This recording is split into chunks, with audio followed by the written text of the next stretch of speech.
issue that you need to check first. First thing, maybe your water intake has a clock, or otherwise maybe pillar is broken.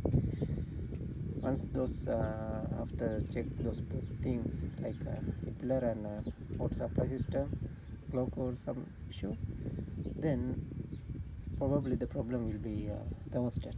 Now if you see this thermostat, you can see the thermostat is like even like physically it's become damaged. If your thermostat is not working properly, which means that engine not getting enough water, raw water for cooling, then the engine will be overheat.